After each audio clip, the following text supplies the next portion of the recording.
Renee is here to show you the exercises, and I'll guide you every step so you can easily follow along and understand.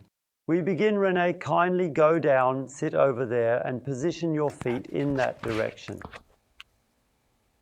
We start with an exercise that truly is like magic for your hips because you train both sides simultaneously. Especially when your problem isn't one-sided and you have issues on both sides, this is a great exercise because it saves an enormous amount of time. It goes like this. I'll show it from both sides. First, if you have your right leg in front, place your right shin under your left knee. Place your right shin directly below the left knee. The shin. Yes, exactly. And make sure it is parallel to the front edge of the mat. That's about it. Yes. So, and now you need to make sure that the knee stays in this position, just like it is, and also that your hips are positioned a bit more inward towards. Now move your buttocks, approximately 2 centimeters outward. Following the straight line. Exactly, so it's parallel to this. You just need to make sure that at that moment the leg doesn't move again. From the top view, it's a 90-degree angle, as you can see. And now make sure your right knee is pointing downwards and aligned. Many people often need to bend their upper bodies to the right side to achieve the correct position. It's not a problem at all. Once you're in position, move your leg to the left and backward as far as it can go. That means you lift it high and go all the way back as far as you can. Can I work with my hand here too? Yes, but you don't necessarily have to. Look, the knee really needs to go further back. Yes, absolutely. Okay, but then you really start to notice. Now it's getting tricky. The reason Renee says it's tricky is very typical. One of the main factors contributing to hip joint problems is that the hip flexor is too short because it needs to give way here. And it's good that we are identifying that Renee has such a big problem because you absolutely have to do something. So ideally, the leg would be there, way back there. I'll just press you a little more over there. Okay, that was a bit too much. Renee has let out the first screams. If you need to scream during the exercises, it's a bit too much. You have to stay below the shouting threshold. I'm joking now. It has to pull, but it shouldn't pull so much that you feel the need to scream. That was way too much. You need to do it in a relaxed manner, but you still need to feel the intensity of the exercise. So this is Renee's position. It's not perfect yet, but that's why we're doing this, to perfect his flexibility and technique. If he does this every day, the leg will gradually move further in that direction. And as the leg moves more in that direction, the hip flexor will become free. And when the leg is even further back than before, you can start to straighten your torso. Yes, straighter. That means yes, straight torso. Come on, indeed straight. Is that straight? That's pretty good. You just need to make sure that you can also move to the left. You see, great. Seen from both the front and the side, the upper body must be more and more upright to maintain proper alignment throughout the movement. And then it pulls, describe where. Here in the thigh. If I continue further, then an even greater sensation of discomfort will definitely be felt once more. Okay, where does it pull on the left? Here? In the buttocks? Strange. Should be in the front. No. Not at all? No. Okay, weird. Sometimes it happens. Don't be surprised if it pulls. Normally it pulls in the leg that goes back because the front has to give way. But sometimes muscle tensions are distributed in such a way that it pulls elsewhere first, which makes no sense at all. But that really doesn't matter. Just keep up with the stretching within a comfortable pain range to avoid unnecessary discomfort and potential muscle strain. And if you do this exercise with your right foot forward and follow the same principle with the left side, your hips will become super flexible. Even you, Renee, you could start with a preliminary exercise for the left side since it is quite short and needs extra attention. Now we'll get on the chair. And here we'll start off with an exercise specifically for the backside muscles. In the other exercise, the front and back, both sides were trained simultaneously for flexibility and strength. But here we're only doing the right side, specifically the glutes. In this exercise, please lay your leg over the other one. Across it, exactly. And then try to push the knee down as far as possible, gently pressing it down so you feel a good stretch. You are feeling it, right? Sit up straight, make your back really straight. And now, Renee, Push your belly button forward. Move your belly button forward and describe where it pulls. It pulls everywhere. Along here on the side, right here. In the leg, in this area as well. Okay, there on the outside, yeah. Does it also pull in the buttocks? Not yet, but if I go lower, yes, it does. Now, yeah. Now in the buttocks, yes. Move forward like Renee, ensuring the most pulling, but stay within the comfortable range. Keep the stretch bearable to maintain an effective position that doesn't cause pain. But now your torso is bent, just push your belly button forward, yes? And then you'll notice the stretching in the back, and it's best to always smile a little. Wow, Roland, I just realized how tight I am.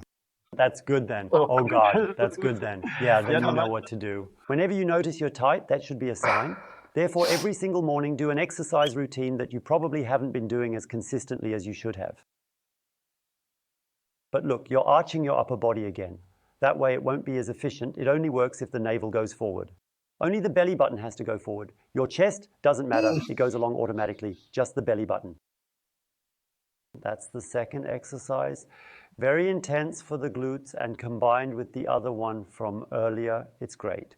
So we've targeted both legs so far, you see? Great for both legs. Now we'll do an isolated hip flexor exercise while standing. That also has the advantage that you can do it anywhere. Whether you're waiting at the bus stop or in a store, you can always stretch a little. People might look at you and think you are a bit weird, but it doesn't matter. The main thing is you made use of your time. Renee, please stand sideways to the camera so we can get a good view. Now take a small step back with your right leg, just a tiny bit so it looks natural. No, that's sideways, exactly. Now take a step back, just a bit more. Wonderful. And stand wide. Please stand shoulder width apart if you could. With your feet apart, then you will get a bit less. Yes. So now it is really crucial that you place your right hand on your buttocks, ensuring that you can precisely feel where the movement actually takes place. Now straighten your torso and push your right groin forward to feel the movement more intensely in your abdomen. Move the right groin forward, not turning it, but gently pushing it straight like this, heading in this direction. But I'm already pushing with my hand. Yes, but you shouldn't rotate when pushing because it's less effective. Okay. You should just move forward, you see? Okay, now pull your belly button in and move your torso back. Don't hold your breath, just breathe normally. You lean back more with your torso, ensuring you engage your abdomen smoothly and steadily. After that, you should begin to feel the pulling in this area. So I notice that it's tiring here. I'm not pulling. Am I doing something wrong? No, just keep moving back. Push the groin out and pull your navel towards your spine. Maintain your balance and keep breathing steadily. Pull your belly button back. What do you mean by that? I mean, you shouldn't overextend your torso. Avoid a rounded back, and instead pull your belly in towards your spine to maintain better alignment and reduce stress on your back. Yes. Yeah. And now the whole stomach. Exactly, I mean the whole stomach.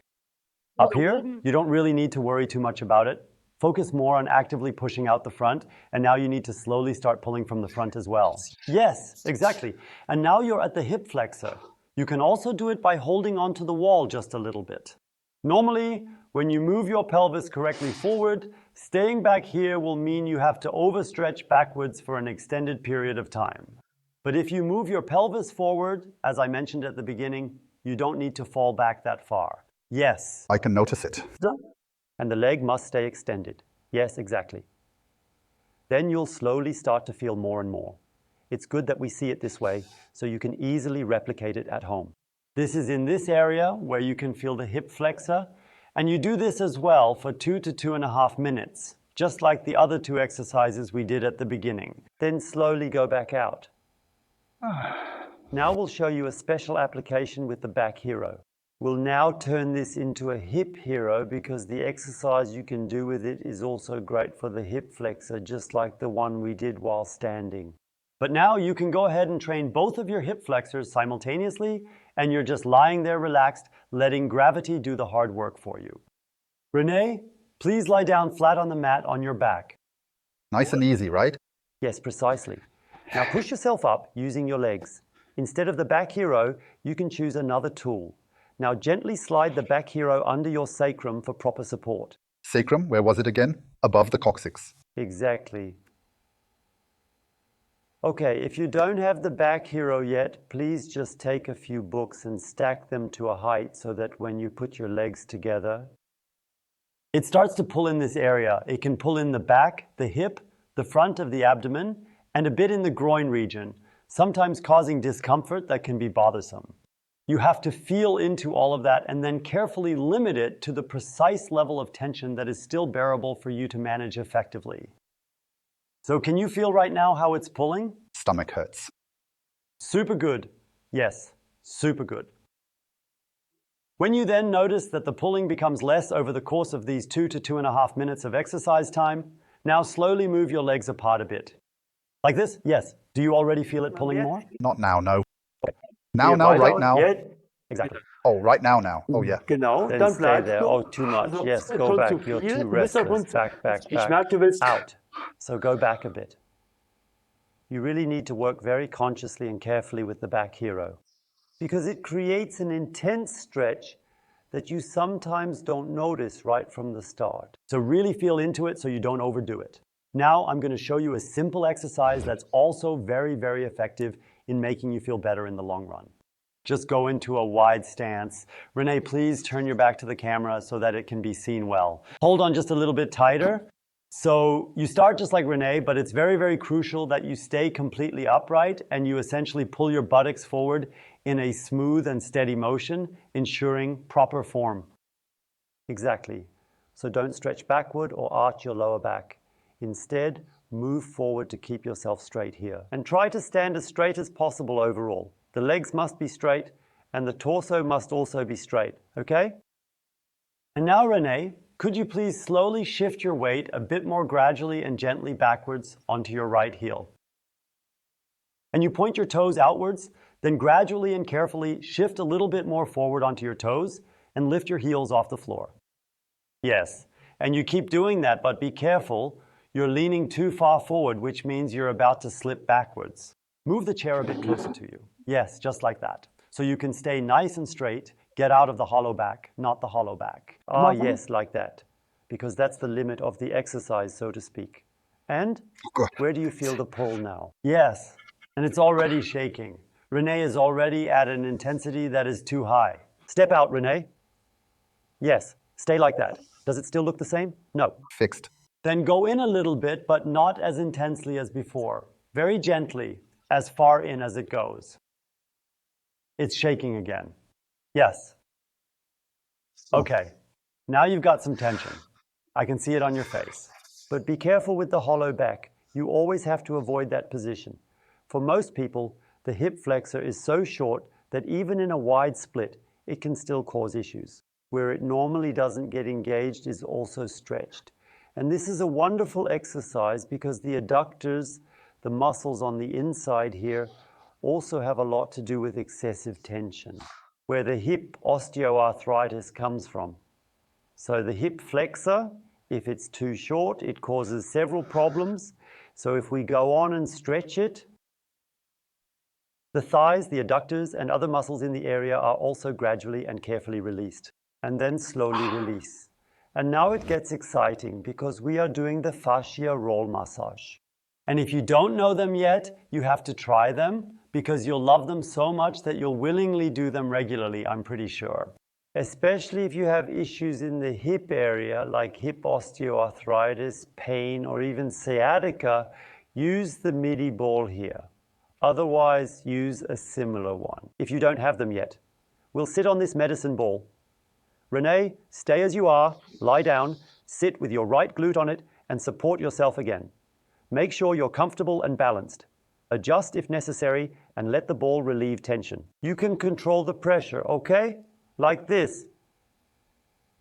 And what you're doing now is making small spirals.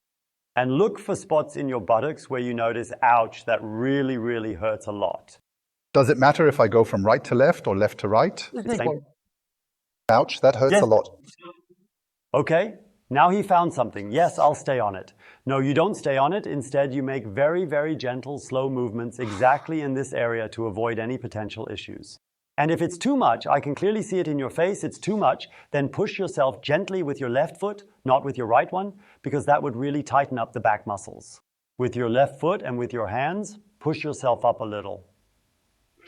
Then release a bit. You don't need to fully rest on it, okay? The dosage while rolling is determined by the intensity of the pressure you apply with each movement. Maximum means you barely support yourself, perhaps just a little bit for balance and stability. Or you press against it to relieve the pressure, allowing you to stay in a manageable area and maintain comfort, avoiding unnecessary strain and discomfort. Because what applies to the exercises applies here as well. So now, the area down there, I think you've already handled that quite a bit. There is actually no time limit. So I always recommend for a feature film that is 90 minutes long, 45 minutes on the right, and 45 minutes on the left. And afterward, you'll feel like floating off the ground after this session, even with the initial difficulties you might have had. But then it becomes more relaxed. Just a little fun on the side. But seriously, that's a good attitude for television. Stop in between, get back on it. Much better than sitting on the couch because you're constantly moving. But now let's make things even more intense, because now I'll gradually lower my arms ever so slightly. On my elbow? Yes, for example. Now roll so it moves up a bit higher at the back of your buttocks, making sure to maintain a gentle and steady motion throughout. And then, after a moment or two, you'll start to notice that there are certain spots that are particularly super sensitive and very reactive. Can you feel that? Not yet. Maybe I'm doing something wrong. No, it might not be like that for you. Yes. Here. You'll notice it. So just search for it. Often the higher the ball rolls towards the upper pelvic rim, the more intense it becomes. But for Renee, there's not much going on. It's different for everyone, you see. Just make sure not to skip this area, as it can be quite important. Now we start rolling the front of the thigh, starting at the knee and moving up towards the hip. Up to the hips, first with both of your hands. You grab the foam roller with both of your hands. Can I sit comfortably over here, please? It doesn't matter. The foot must be vertical, though, as we want to roll the front, the anterior thigh properly, for proper muscle engagement. You begin at the kneecap, and now you carefully roll and grip it in such a precise way that you can directly push the entire force. Straight downward. Now slowly roll upwards towards the hip. And always do it very slowly. Roll very slowly. And try your best to maintain steady pressure while you are rolling. So don't let go in between, but instead try to maintain the pressure the entire time. This way I get more pressure, right? In the middle and higher up. Yes, and you do it like that all the way to the top. Now we'll do a quick speed up. Once you're at the top, let yourself down backwards. Exactly. Otherwise, you'd have to roll into the hip corner and you won't be able to get at it anymore. And now you just keep on rolling. Right until you finally reach the iliac crest at the top. Okay? The slower and more intensely you roll, always from one side, start here and go up. Consistent upward motion helps your muscles engage better, making the exercise more effective. You can also apply more pressure by lying on it, letting your body weight press down effectively. Renee, would you please kneel down? And start up here because you need a bit of space. Now put your knee on it, making sure it's well aligned before proceeding further. Okay, go down slowly, but don't go all the way down. Keep some tension to maintain control and avoid straining your muscles. So, and then keep rolling by moving your body backwards, continuing down towards your feet. And then you will start to notice something interesting. I can apply more pressure there, even more. Exactly. Yes, and that's basically the same principle. You roll all the way up, covering each section thoroughly without missing any part. It's a bit easier for me, Roland, because I don't have to put in as much effort. Yeah, but others have issues, or if you don't have enough strength in your arms, have shoulder problems, elbow problems, or whatever, then you just do the other thing and you can definitely still manage to do that. No problem at all, if the arms are fine. It's also a good training for stability. The last rolling exercise targets the outer part of the thigh. This area accumulates tension because when you stand and walk, force is transmitted there. Addressing this tension improves comfort and mobility. That stabilizes the hip, and that's why for most people here, the muscles on the side of the leg are very, very tight. Now we're doing the same, Renee, but rolling sideways. Do it yourself, maintaining a controlled and steady pace. You need to turn sideways. Support yourself to slowly roll up from your knee to your buttocks, keeping your body balanced and ensuring controlled movements throughout. Do I just go on like this? Yeah, you can just go right ahead now. I'll just go ahead, yeah, okay. Exactly, and try to figure out the way you can do that. Would you roll it up again for me? Yes, and now you're rolling more towards your feet. To the feet. Yes, no, that's indeed correct. So the feet move downward in a descending motion. Oh, exactly. And now you notice something. So you need to soften it a bit. I'll take the other leg here, place it down. No, put it on. Yes. And keep your head up a little higher. Yes. Better. See? There's less pressure now. Yeah, you can adjust the dosage again accordingly. And keep going all the way to the top, to the edge of the pelvis. Yes, roll all the way to the edge of the pelvis. Keep it up. It's more comfortable with the leg.